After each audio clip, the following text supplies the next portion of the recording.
For those of you who stay up late at night, I'm sitting here, just finished up some of my cheesecake that I had on the table during Valentine's Day. I put it in the freezer. I got a sweet tooth tonight, so I've been sitting here eating it and trying to catch up on my messages. I'm telling you, this last, when was it? Last night, when I talked to you a little bit. I didn't have much to tell, but I was just amazed today at the responses I've received. It's hard to think that people care that much about you. I've never known this sort of thing before. And first I want you to know, I went out today. Windy, was it windy? And so you can see my hair, the result of some of that wind.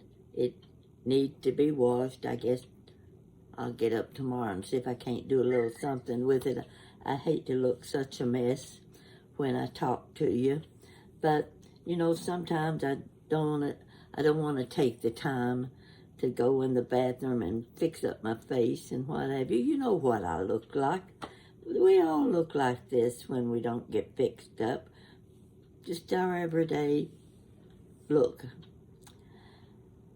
So I've been going through my Facebook messages and what have you, and I kept coming upon a lot of things about the Andy Griffith show. Now, we all know there's no question about the Andy Griffith show. It was, is, and always will be one of the best shows ever on television. And the funny thing was, just as I'm reading one post after another about the Andy Griffith show, I thought it a little strange that just this morning I said to Jan, you know, I think I'm going to tell something to my viewers about the Andy Griffith show. Who would have thought that after I said that to her, I came home and here I was, post after post about the Andy Griffith show. I don't know how that just happened. But anyway, I'm going to tell you this little story. It's not much, but it's kind of cute in a way. I have to figure exactly where to start. Let's see. Been a long time now. You know the Andy Griffith show went off in 1968. My gosh, I said 1968 seemed more like it was 1980.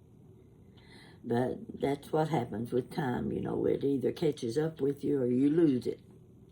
So, anyway, I got to thinking about, it was just about the time the Andy Griffith show was going off the air.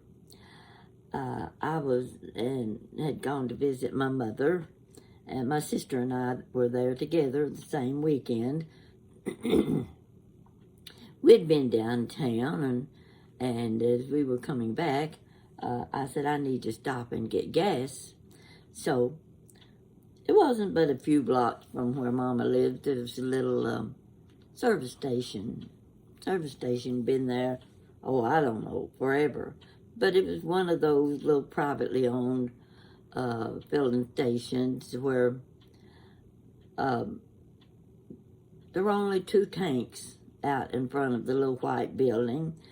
And the one thing you always noticed when you drove by is it had this great big pile of old used tires. Now, you know what, if you're as old as I am, you'll know what the old tires looked like when they'd worn out. Especially, some of them were those great big truck tires. I don't know what they used them for.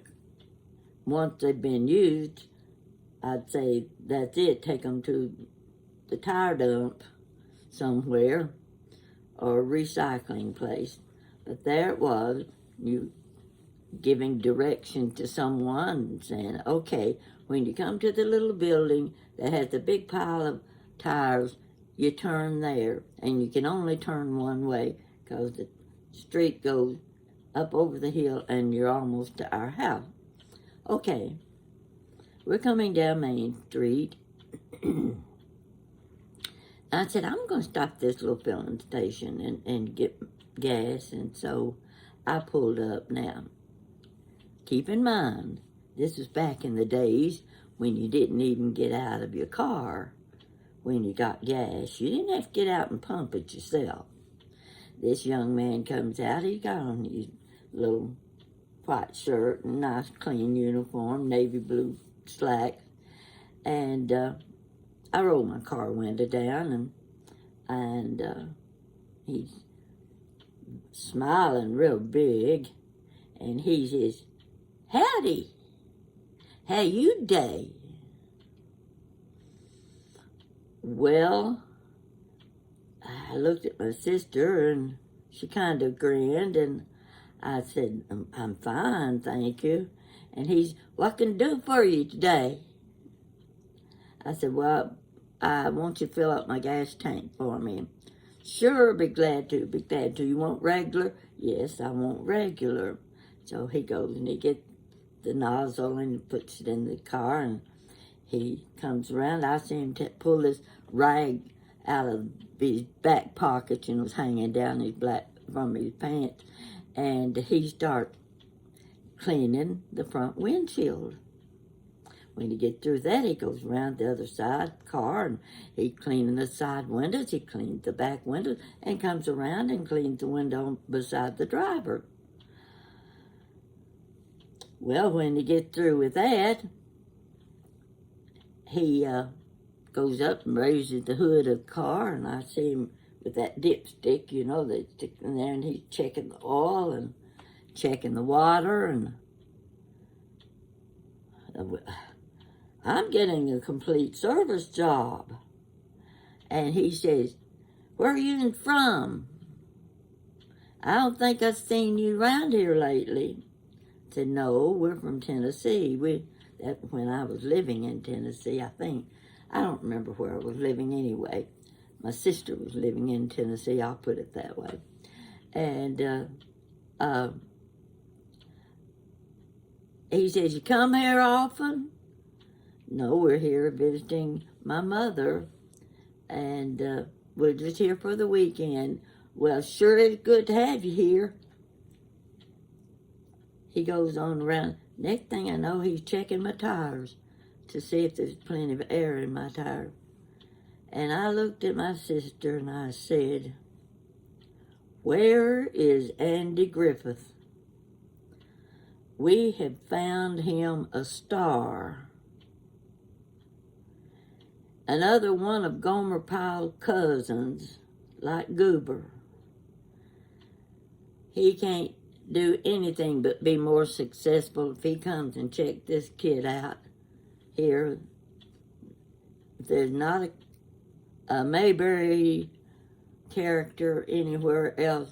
It's right here. We've just found him. And we got so tickled thinking about how perfect he was for the Andy Griffith Show. He talked just like Goober. He talked just like Gomer Pyle. And he was just about the friendliest, smilingest young man I'd ever seen. Well, we got such a kick out of that, and I thought, oh, I'd just give anything in the world if Andy Griffith could meet this young man. Well, years go by, and by this time, Mama's in the nursing home. So I was there every weekend to spend Saturday and Sunday with my mother. And you get to know a lot of people in nursing home. And a lot of people dread going to visit at nursing homes. It's such a down feeling. But when you get in the habit of going often on a regular basis, you don't think anything about it. You get to know the people. You get to know the staff, the aides, the nurses, the therapists. They all get to know you. You get to be a big family almost. And so you learn about the patients, why they're there. Most of them are there because of old age, but there's the dementia, the Alzheimer's. You've got those that have had strokes, and the elderly that just don't have anybody to take care of them. Now, I'd gotten to know quite a few of the people. In fact,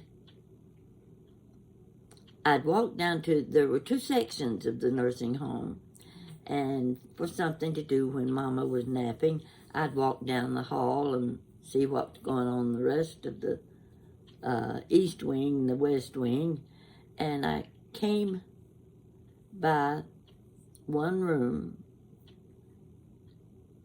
and I saw the name on the door. I recognized that name. It was my 4th grade school teacher. I remembered her well. My 4th grade school teacher was residing in the nursing home. I hadn't seen her since I was in elementary school. It was just such a strange feeling to look at this elderly lady and think back what she looked like when she was my teacher. Well, there's several things. I could give you several different stories about the nursing home, because for 2.5 years I was going there every weekend, and I was getting to know people pretty good. And so one day, this young man, I'd seen him before, time after time, walking down the hall, and he always had on a pair of tennis shoes, looked like those $2.99 tennis shoes that you used to buy, and no socks, and his pants that he wore usually were knee length. This was in the summertime, and they were knee length pants, and he carried what I thought was a transistor radio in his hands, and he never looked at you or anything, never spoke, he just walked down the hall, and I noticed he had his ball cap on, leaning to one side. He had something on his belt where he could hang his transistor radio, because he had these little hearing pieces in his ears. And my sister came along, and I said, "Have you ever noticed that young man? I wonder who he is visiting here. He looks just like Ernest T. Bass on the Andy Griffith Show." Now, you know who Ernest T. Bass was. He's the one that would throw rocks at the windows, and he was the one that started chasing the young girl that was, I don't remember her first name, but was the darling that played the instruments and sang, and when it comes to country, they were country. There's no question about that. But anyway, I said, I can't get over how much this boy looks like Ernest T. Bass. He even walks like him. Wonder who he's visiting here at the nursing home. My sister said, "He's not visiting anybody here. He's a patient." Well, that really floored me. I had no idea that he was living there, and he'd just up and down the hall listening to his transistor radio with these plugs in his ears. So week after week, there'd always be something new and different going on at the nursing home. And I remember one weekend when I got there, Mama says, "Oh, Pat, I want you to meet this young doctor. He's so handsome. He's so good. Well, he was actually just a young therapist, and but she called him a doctor, and she yells at him out in the hall, says, "Come in here, I want you to meet my daughter." And he looking rather embarrassed, and I was a little backward too, because I knew he was uncomfortable about this, but Mom just thought he was wonderful. She had to introduce him to me.